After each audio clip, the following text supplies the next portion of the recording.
Love. The Merriam-Webster Dictionary defines love as strong affection for another arising out of kinship or personal ties.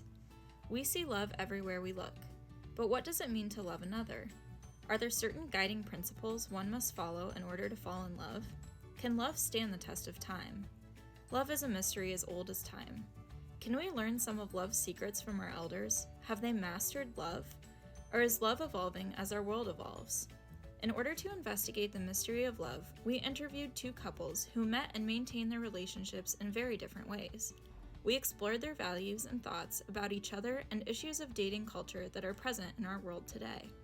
Let's get introduced to our two couples who represent some of the differences that we see in love and relationships from the older generation to the present day.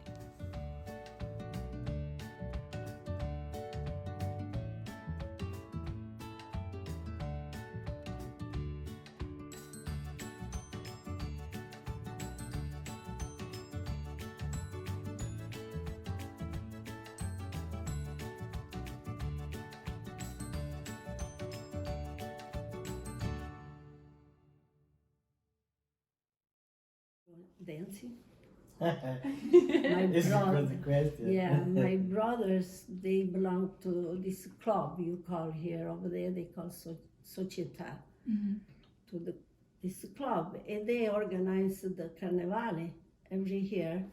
So because they were there, my mother make me go, otherwise my brothers gotta keep an eye on me and my sister too. You know. We know each other because when it's a small town, you know everybody. Mm-hmm. Yeah. So Yeah. my dad, her dad, they were in the army together. During And the they live war. in the same neighborhood. Yeah. So I was in grammar school with two sisters. Yeah. So really, you know, person to person, but when you're young, the less the things you think about getting married or your friends, stuff like that, you know, too young. Mm-hmm. Then you grow up, and in the meantime, the love started. It's a funny story. We met through Bumble. We met through Bumble, and we talked on that for a while, for about, I'd say like 2 or 3 weeks. Mm-hmm. And then we finally met in person for the first time.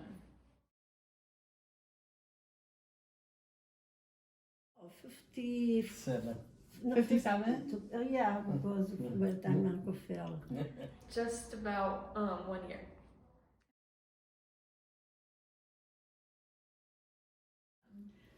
Oh, for me, no. He had those beautiful eyes. He used to look at me with those eyes, said that attract me. I knew.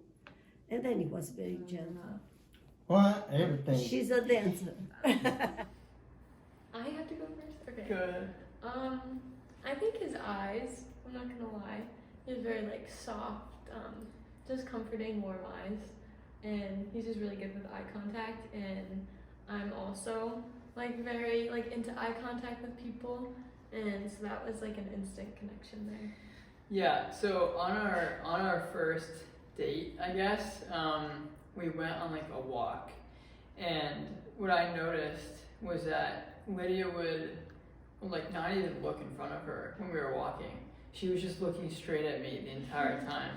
So I think, similar to what she said, that eye contact was the first thing that I noticed about her that I love.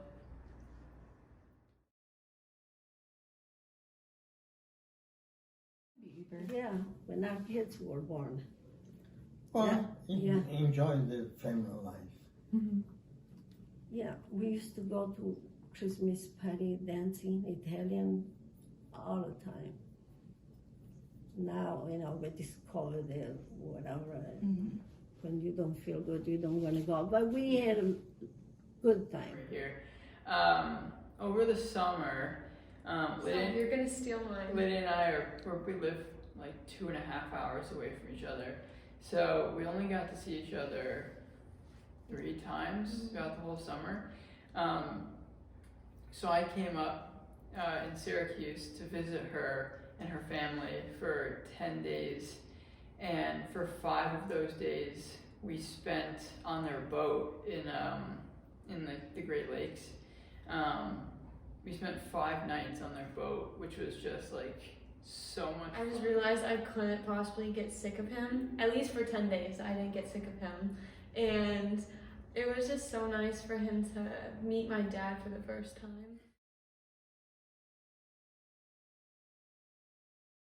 Because I want to go back in Italy all the time. He says, I got my job here. We have no house over there. You know, it's impossible. But in my mind, I thought just with one baby, it would have been easy with one kid. But he never. He says, I got my house, my job here. So, and then you learn to stay. You have to stay. I says, I want another baby if I gotta stay here. And he was a blessing. Your daddy, after 5 years.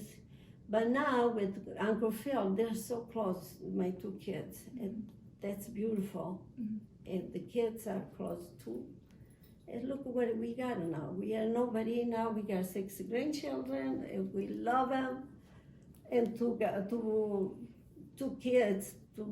I got a nice grandchildren, wonderful. And our life is perfect now.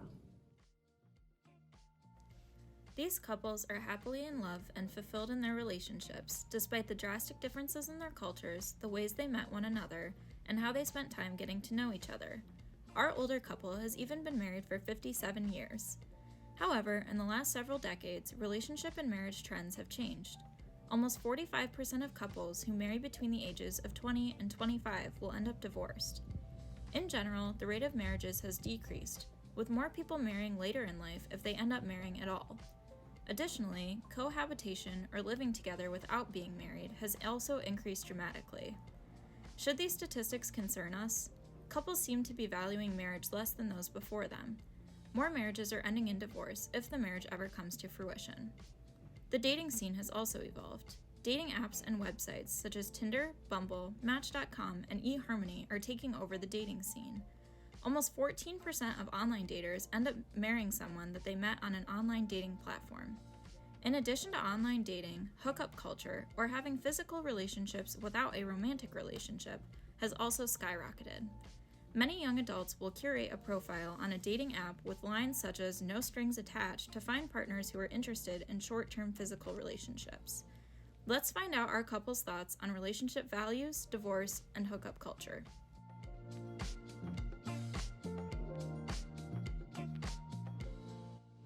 "27 years married, they were our friends, and when we hear, we were shocked. I mean, it was her.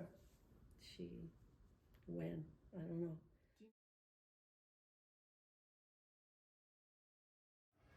And I think it is more common now.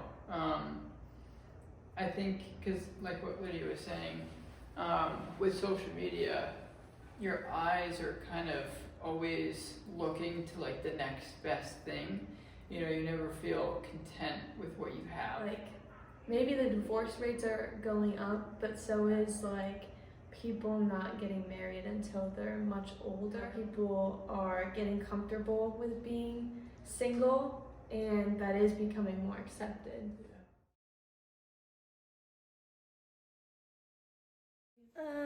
Yes and no, because you really We don't don't know. have experience on those things, so we But- cannot make any comment. Yeah, but we are older than her, so we know. I don't think it's good idea. Today, it's crazy.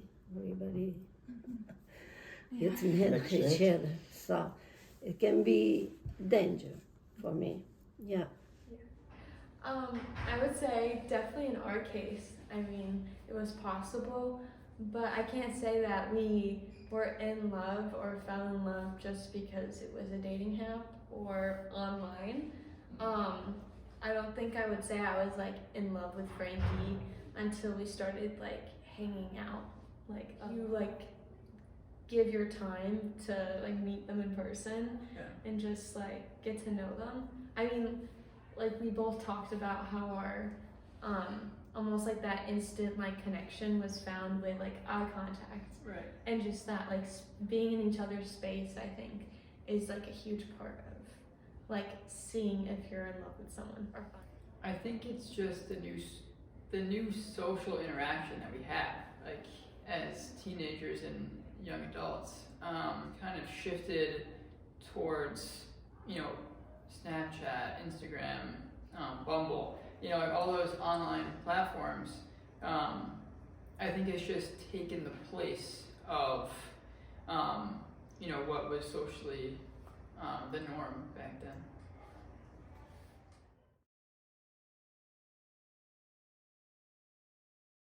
I think it's just people get like an adrenaline rush out of it. You know, like I feel like our generation has become like adrenaline junkies. I do think that just hookup culture is a very like self-deprecating like thing. Like you're just putting yourself in the worst like emotional state that you could put yourself in. I think it's probably most prevalent on college campuses. Like the hookup culture like aspect, since other people are doing it, why don't I do it? Because if I'm not doing it and I'm not, you know, like doing anything with anyone, then I must not be like desirable or, you know, live up to the standard of my like other guy friends. Mm-hmm.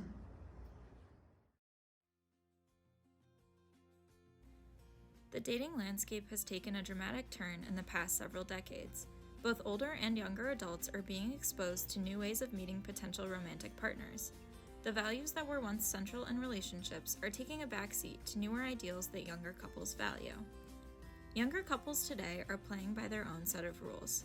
Many live with one another without being married. Others prefer physical relationships without romantic intentions accompanying them. Will the divorce rate ever take a downward turn? Will hookup culture ever fade to the background? Should we be turning to the generation of our grandparents to mend the relationship landscape of the present? Or could our grandparents learn a thing or two from younger couples today? Let's hear some advice that our couples would give to each other about how to make a relationship stand the tests of time and circumstances.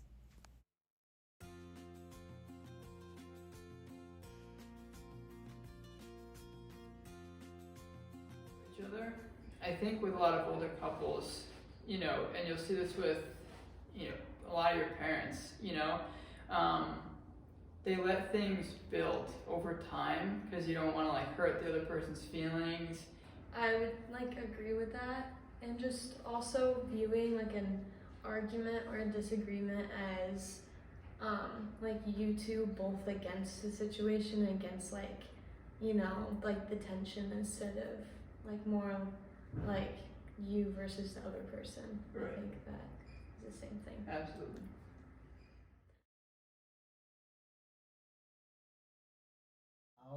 No, it be honest is the main thing, each other. You know? Yeah. Be honest each other is the main thing to keep everything together. Oh, yeah. Okay, when you get married, you say for better, for worse. And you gotta mean that. Because the words can come for me, for him, and you gotta help each other. And we've been doing it for 13 years. But we met, if we argue, everybody argues. We don't agree on something, we don't stay mad, not even 1 minute each other. Not even 1 minute. We say what we have to say, this is wrong, this is him or me, but then we never stay mad at each other. Love is a mystery. The way that we see love will continue to change throughout the ages, but it can be helpful to reflect on the advice from those who have encountered love before us. Experience is a powerful tool that can guide the young and freshly in love.